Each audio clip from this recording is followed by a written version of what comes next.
મેદાનની અંદર હારેલો માણસ છે ને એકવાર જીતી શકે છે, પણ મનથી હારેલો માણસ ક્યારેય જીતી શકતો નથી. જો તમારે સૂરજની જેમ ચમકવું હોય ને તો પહેલા સૂરજની જેમ તપતા શીખવું પડે. આવો આ એક વિદ્યાર્થી માટેની સરસ મજાની સુંદર વાર્તા આપણે સાંભળીએ. એ પહેલા ચેનલને સબસ્ક્રાઇબ કરી લેજો, જેથી કરીને આવી સરસ સારી વાર્તાઓ આપણને નોટિફિકેશન દ્વારા મળતી રહે. દુનિયાનો એક સર્વશ્રેષ્ઠ ચિત્રકાર હતો અને એમને ત્યાં એક શિષ્ય શીખવા માટે આવ્યો. હવે શિષ્ય હતો ખૂબ જ મહેનતુ.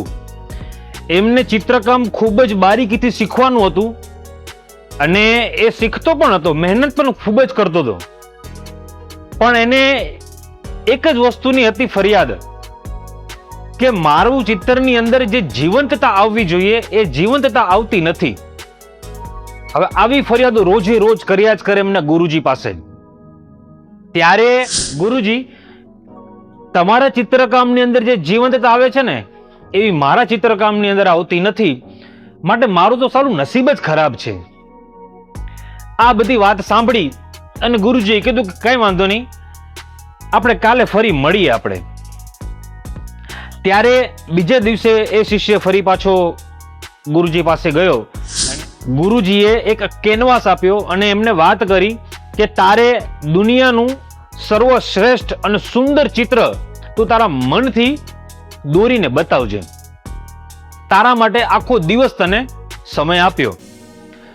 શિષ્યએ દોરવાની શરૂઆત કરી અને એમને પહાડો ને પક્ષીઓ ને જે જીવંતતા આપવાના તેમના મનના વિચારોના આધારે એમને ઘણી બધી વસ્તુઓ દોરી અને ખૂબ જ સારું ચિત્ર દોરાણું પણ ખરું. અને પછી ગુરુજીએ કીધું કે હવે જા બેટા, આ ગામની અંદર જે સૌથી વધારે માણસોની જે ભીડ હોય ત્યાં ગામમાં એક થાંભલામાં અથવા કોઈ ઝાડ પાસે આ ચિત્રને તું ચિપકાવી દે અને એમાં નીચે લખી નાખજે કે આ ચિત્રની અંદર કાંઈ પણ તમને ભૂલ હોય તેમાં તમે નિશાની કરો. અને એક જ દિવસની અંદર બધા લોકો ત્યાં નીકળતા ગયા અને ત્યાં પેન રાખેલી હતી. બધા ચિત્રકામની અંદર બધા નિશાનીઓ કરતા જાય. એમ કરતા કરતા સાંજ પડીને ત્યાં સુધીમાં તો આખું ચિત્ર પેનથી રંગાઈ ગયું. હવે આ જોઈને અને શિષ્ય વરી પાછો મૂંઝાણો. ફરી મૂંઝાણો એટલે ગુરુજીએ કીધું કે બેટા કાંઈ વાંધો નહીં, આ બીજું કેનવાસ લે અને ફરી આવું ને આવું જ બીજું ચિત્ર તું દોરીને રાખી દે. અને એ જ ચિત્ર રિપીટ કર્યું અને ફરી પાછું ગુરુજીએ કીધું કે જ્યાં ચિત્ર આ લગાવ્યું હતું ત્યાં જ તું પાછું આ ચિત્રને રાખી દે, પણ એમાં એક વસ્તુ તારે બીજી ઉમેરવાની છે કે એમાં લખજે કે આ ચિત્રમાં જે કંઈ ભૂલચૂક હોય તો એને તમે સુધારી આપશો. એને લખી દીધું. એક દિવસ ગયો, 2 દિવસ ગયો અને 3 દિવસ થયા. આમ દિવસ અને રાત ત્યાં રહ્યો. એક સાઈડમાં એ શિષ્ય જોતો પણ રહી ગયો, પણ કોઈ એમની ભૂલ ન સુધારે.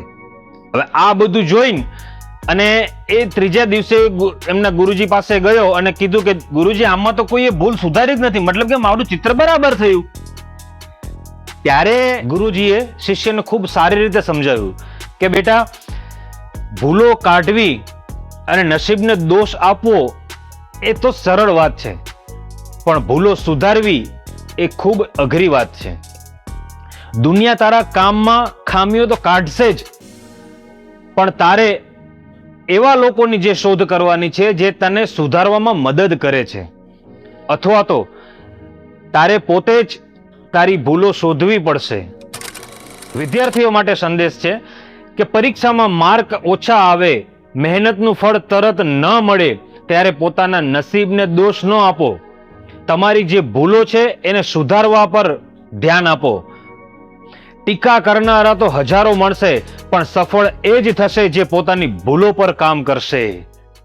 નમસ્કાર.